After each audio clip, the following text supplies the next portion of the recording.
자, 그러면 자기소개서 2번도 한번 해봅시다. 거기 보면은 교내 활동 중에 자기가 정말 의미 있었던 활동을 3개 이내로 적으라고 돼 있거든요. 그러면은 3개 이내니까 3개 적어야 되는 거 아니에요? 많이 적을수록 좋은 거 아닌가요? 이런 얘기를 하는데 저는 개인적으로 2개를 추천해요. 2번이 몇 글자니? 1500자거든? 3개를 쓰면 대략 500자씩 나오겠지. 500자면 10줄. 그 10줄에 뭘 적을 수 있을까? 단순히 실험한 과정만 써도 10줄 금방 차버려요. 그래서 저는 아주 특수한 경우가 아니면은 3개 적지 말라고 합니다. 1500자를 750자 정도로 구성을 하는 게 제가 보기엔 더 좋은 것 같아요. 딱 한 번 하나 넣으라고 하는 학생이 있어요. 동아리 하나만 넣었어. 왜? 그 활동 자체가 진로와 연관성이 뛰어나다고 생각해서 하나만 쓰라고 한 거지. 그런 경우 있을 수 있어. 그런데 대부분의 학생들이 활동을 설계를 할 때 저는 2개를 넣는 게 가장 적절한 비율인 것 같습니다. 그리고 3개 넣었을 때 여러분들 면접에서 감당할 수 있겠어? 준비하기도 쉽지가 않죠. 그래서 저는 일단 2개만 들어갑니다. 그러면은 이 2개를 어떻게 구성을 하느냐. 근데 진로 1, 진로 2야. 진로 관련된 실험 1, 진로 관련된 활동 2.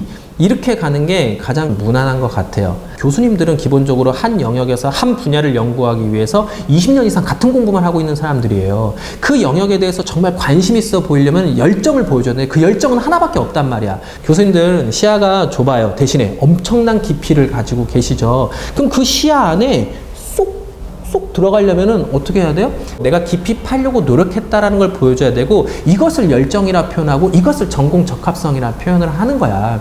그래서 저는 가급적이면 여러분들이 활동을 그렇게 채워주길 바라는 거죠. 근데 없으니까 여기다 딴 것도 넣고 하는 거야. 중앙대 전자전기 붙은 학생은 거기다가 미술 활동을 넣었어요. 전자전기가 왜 미술 활동이냐 이상하게 생각할 수도 있잖아. 근데 그 친구는 의료기기를 만들고 싶어 했거든. 미술 활동을 자기는 꼭 넣고 싶다는 거야. 되게 중요하고 의미 있었대. 의료기기가 좀 더 인체공학적, 그리고 의료기기는 무서우니까 좀 더 미적인 감각도 필요하지 않을까, 이런 식으로 글을 구성을 했었죠. 근데 그 친구는 합격을 했어요. 여러분들이 잘 찾아보면은 전공이나 진로와 관련된 활동이 분명히 있을 거야. 없으면 그때 고민하세요. 없으면 어떻게 하면 돼?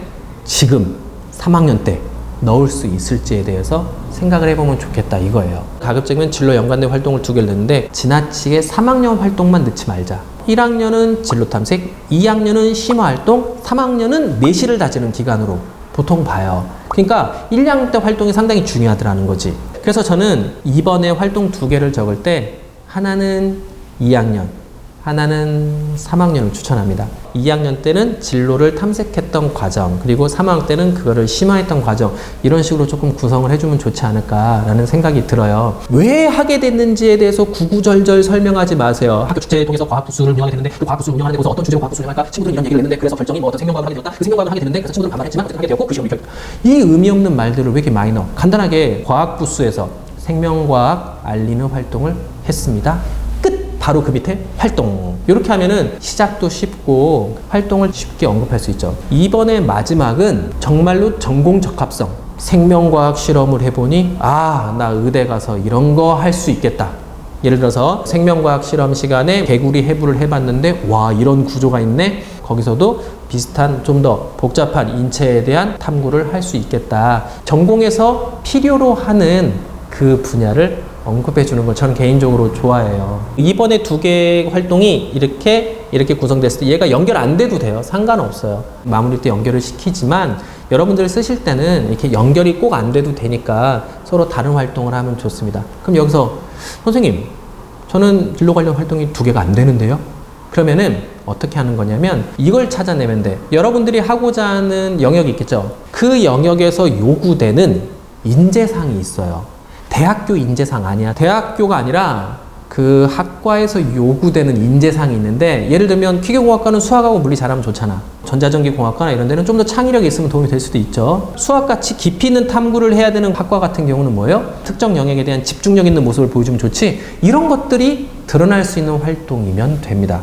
어떤 학생이 화학공학과를 지원하려고 하는데 화학공학에서는 정밀한 실험을 많이 해. 유효숫자까지 포함해가지고 막 한 방울 한 방울 이게 되게 중요하거든. 그러니까 정밀함이 필요해. 그러니까 어떻게? 자기소개서 2번에다가 내가 좀 정밀했던 그런 경험을 좀 놓쳐. 예를 들면은 축제 숙제를 하는데 나는 정밀해. 그래서 막 포스터도 좀 깨끗하게 나왔으면 좋겠고 현수막도 좀 각이 좀 맞았으면 좋겠고 이런 뭔가 철저함이 있는 거야. 이런 거는 화학에서 되게 중요한 거거든요. 그런 식으로 연결을 할 수 있더라는 거죠. 자기소개서는 학생들마다 다 다르기 때문에 제가 하는 얘기를 너무 틀에 박혀서 듣지 마시고 얼마든지 응용이 가능하니까 그런 것들도 참고해서 보시면 좋을 것 같아요. 아시겠죠?